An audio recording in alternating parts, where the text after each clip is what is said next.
Matthew chapter 2, verses 1 to 12. Where is the newborn King of the Jews? We saw his star at its rising, and have come to do him homage.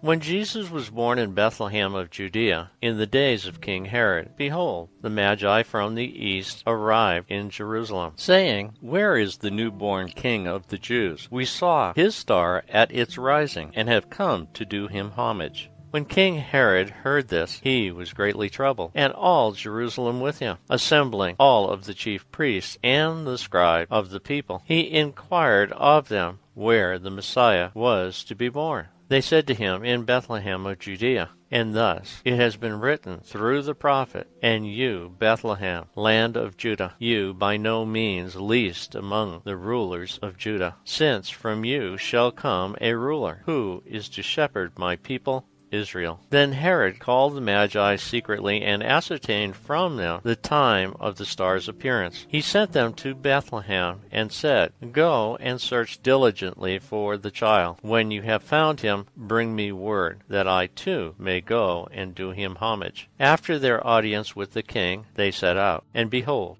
the star that they had seen at its rising preceded them, until it came and stopped over the place where the child was. They were overjoyed at seeing the star, and on entering the house they saw the child with Mary his mother. They prostrated themselves and did him homage. Then they opened their treasures, and offered him gifts of gold, frankincense, and myrrh. And having been warned in a dream not to return to Herod, they departed for their country by another way. The name Bethlehem means house of bread. Jesus certainly was and is the bread of life.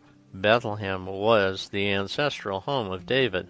In contrast to Luke 2, 1-7, where there is only a brief mention of Jesus' birth, Matthew gives far more details of the birth. Matthew speaks of the Magi, while Luke speaks of the shepherds. The Magi were Gentiles. The shepherds were social outcasts. King of the Jews was the official title of Herod the Great. The Magi's question would have been interpreted as referring to a rival of Herod Antipas. A person using that title would have posed a political danger to Herod's authority. King of the Jews was also the title that was attached to the cross as the charge on which Jesus was crucified. Herod was not the rightful heir to the throne of David. Therefore, many Jews hated him because he was not entitled to the throne. If Jesus really was an heir, trouble would arise. Herod was ruthless, and because of his many enemies, he was suspicious that someone would try to overthrow him. Herod didn't want the Jews, a religious people, to unite around a religious figure. If these Magi were of Jewish descent and from Parthia, the most powerful region next to Rome, they would have welcomed a Jewish king who could swing the balance of power away from Rome. The land of Israel, far from Rome, would have been easy prey for a nation trying to gain more control. The leading priests and teachers of the religious law were aware of Micah 5:2 and other prophecies about the Messiah.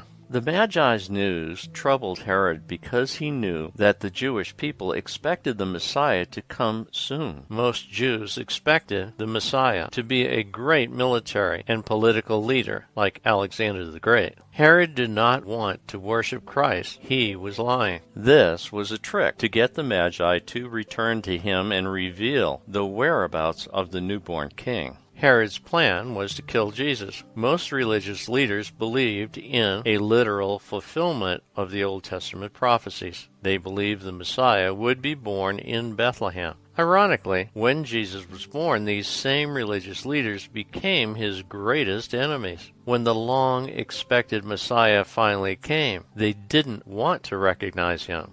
After all, if they did, they would lose control of the people. The house versus the manger contradiction. Matthew 2:11. And on entering the house, they saw the child with Mary his mother. Luke 2:7. She wrapped him in swaddling clothes and laid him in a manger. In ancient times, people kept animals in a certain portion of their homes. For some, this was a lower level of a two-story home. For others, it was a portion of the home set apart for animals. Whether in a manger or a house, the fact remains: Jesus was born in Bethlehem.